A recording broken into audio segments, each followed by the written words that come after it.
Terminado de construir en 1955, el embalse de Benajever alberga muchas y diferentes historias entre las aguas del pantano y los muros de su presa.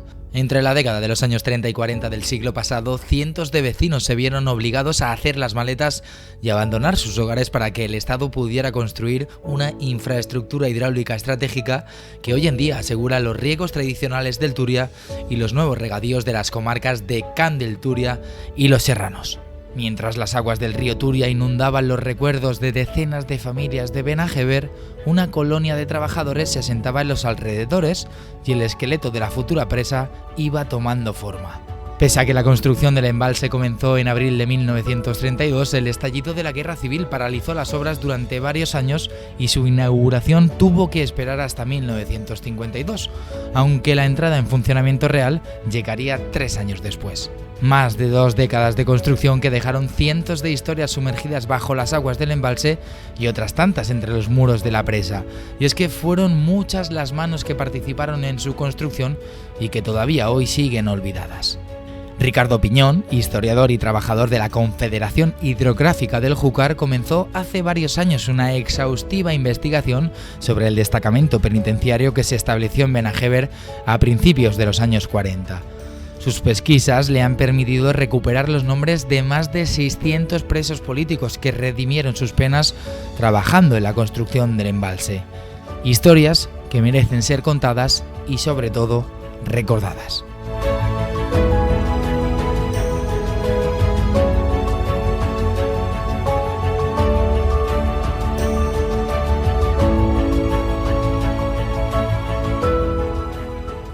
Lo cierto es que lo que hoy se conoce como embalse de Benajever ni se iba a llamar así, ni tampoco se iba a construir donde al final se construyó. El Plan de Canales de Riego y Pantanos de 1902 propuso por vez primera la construcción de un embalse de regulación para la zona de la serranía. Se levantaría sobre el río Chelva, en el estrecho de Arquela, pero al final la idea no prosperó.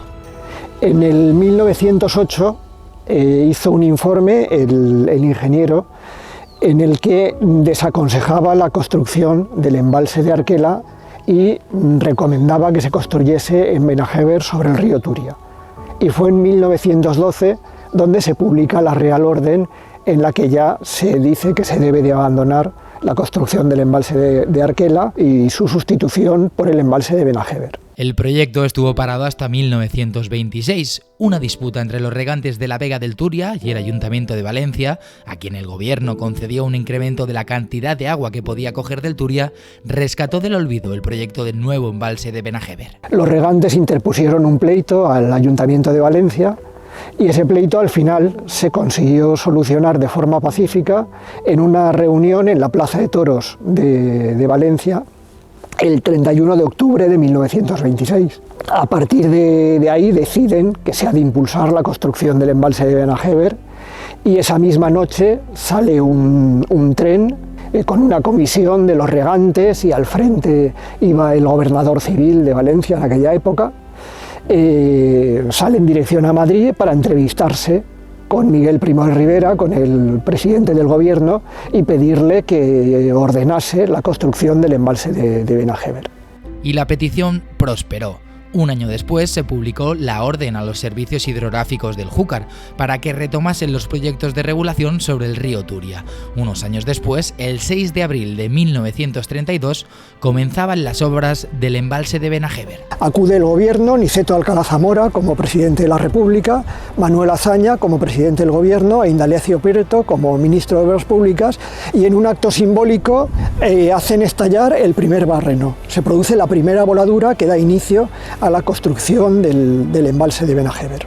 Los trabajos continuaron según lo previsto hasta 1936, cuando la Guerra Civil obligó a parar las obras de construcción de un embalse que iba a llevar el nombre de uno de los grandes escritores valencianos, Vicente Blasco Ibáñez. Terminada la guerra, la empresa zaragozana Portolés y Compañía reinició los trabajos de construcción en 1940.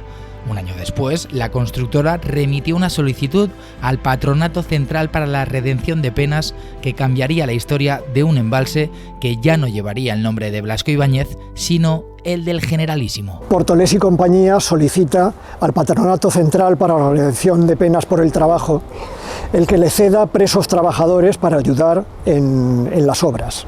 A partir de ahí se constituye un destacamento penitenciario que estará en funcionamiento hasta 1944. El destacamento penitenciario se constituyó en 1941 y se decidió ubicar en las inmediaciones de la colonia de trabajadores que participaba en la construcción del embalse.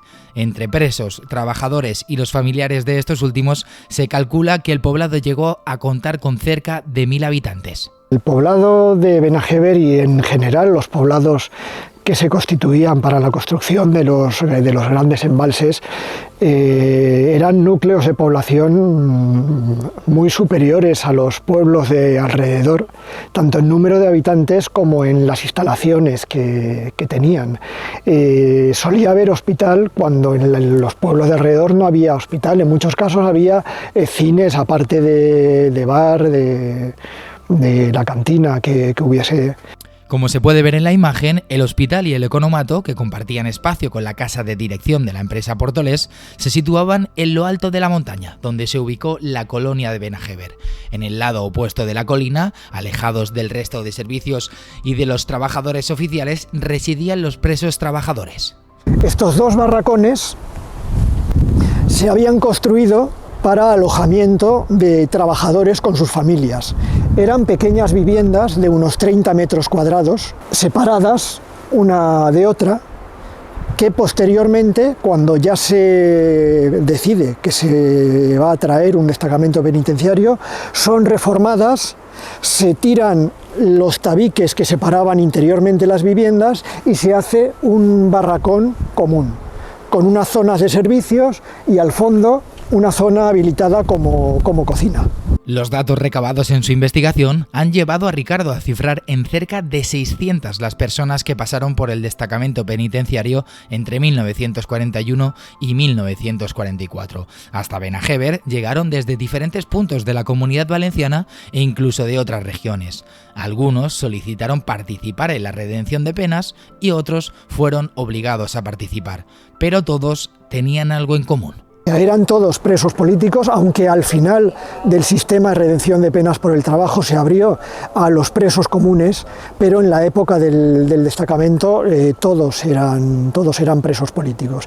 Estaban condenados a penas muy diferentes, que yo recuerdo en este momento, como mínimo 4 años, como máximo 30. Pero, ¿por qué había presos que solicitaban la redención de penas? Llega un momento que lo que quieres es vivir tranquilo y al penado que lo han condenado, pues poder salir en libertad lo antes posible, independientemente de lo injusta que sea esa situación. Entonces, muchos pedían que se les concediese una plaza donde poder redimir condena a través del trabajo. No se redimía solamente en los destacamentos penitenciarios, se redimía también en las prisiones, trabajando en los talleres, haciendo servicios de limpieza en las prisiones o en las cocinas. Había redenciones extraordinarias por actividades culturales, por colaborar con la revista del semanario Redención, por escribir artículos, por hacer dibujos en esa revista, redimían condena. En Benajever, en Los Montes, hubo un incendio. Los presos trabajadores que colaboraron voluntariamente en la extinción del incendio se les concedió una redención extraordinaria de 8 meses. Durante los 3 años que estuvo en funcionamiento el destacamento penitenciario de Benajever, fueron muchos los presos que aportaron su granito de arena para la construcción del embalse. La mayoría trabajaron como peones de obra, ayudando a levantar algunas de las partes más importantes de la infraestructura, como la presa, los aliviaderos y el desagüe de fondo.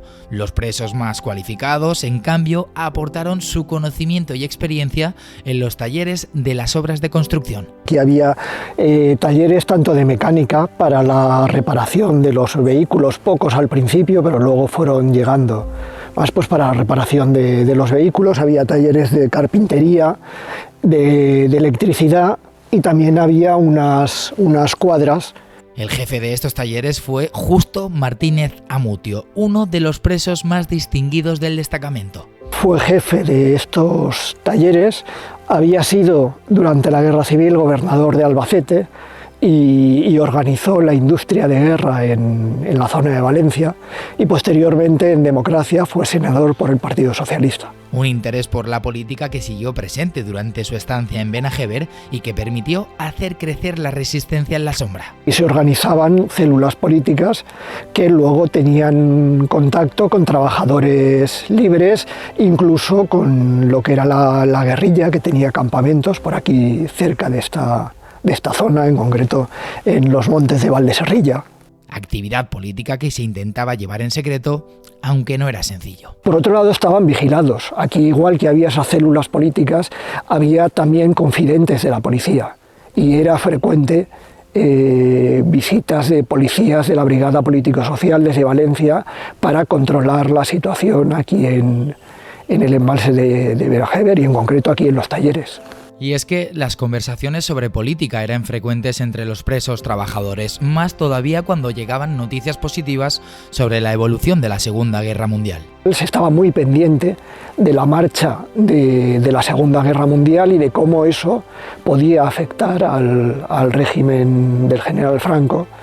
Tenían la esperanza de que al vencer los aliados, cuando ya se veía que la Alemania nazi iba a perder la guerra, pues tenían la esperanza de que eso supusiese un cambio de régimen en España y la desaparición del régimen de Franco. Además de los talleres, la casa de dirección de la Confederación Hidrográfica del Júcar se convirtió, sin que los guardias del destacamento lo supieran, en los ojos y oídos de los presos políticos de puertas para afuera.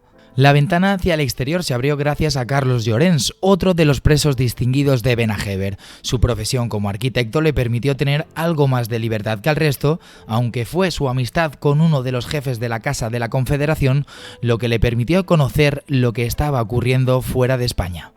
Tenían amistad, tenían relación, y el encargado le permitía los domingos por la tarde a Carlos Llorens el acudir aquí a la casa de dirección, que tenían un aparato de radio, y escuchar las emisoras internacionales.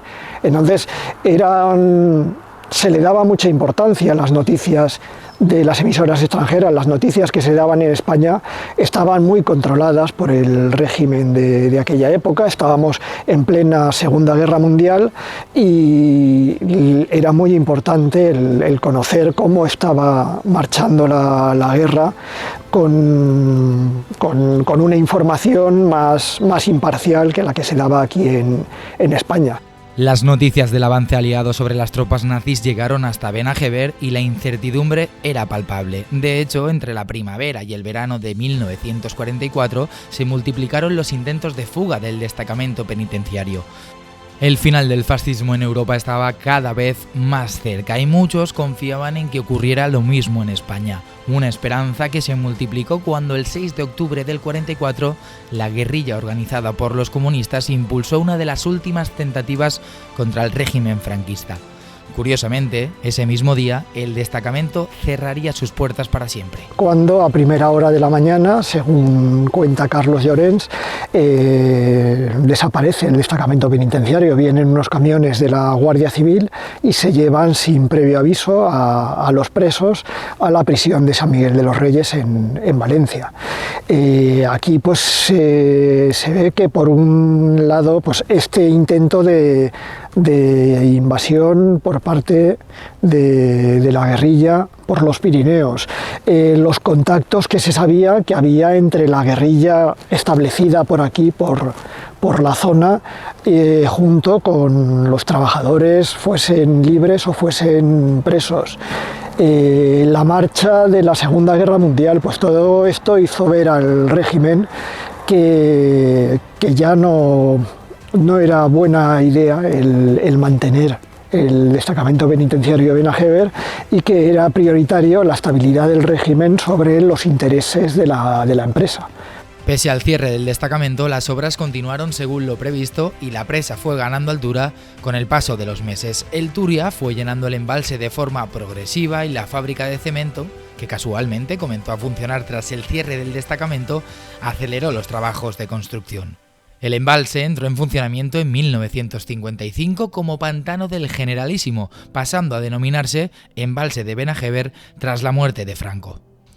Una infraestructura esencial dentro de la demarcación del Júcar, levantada sobre el sudor y esfuerzo de cientos de presos trabajadores que han permanecido durante todos estos años en el olvido.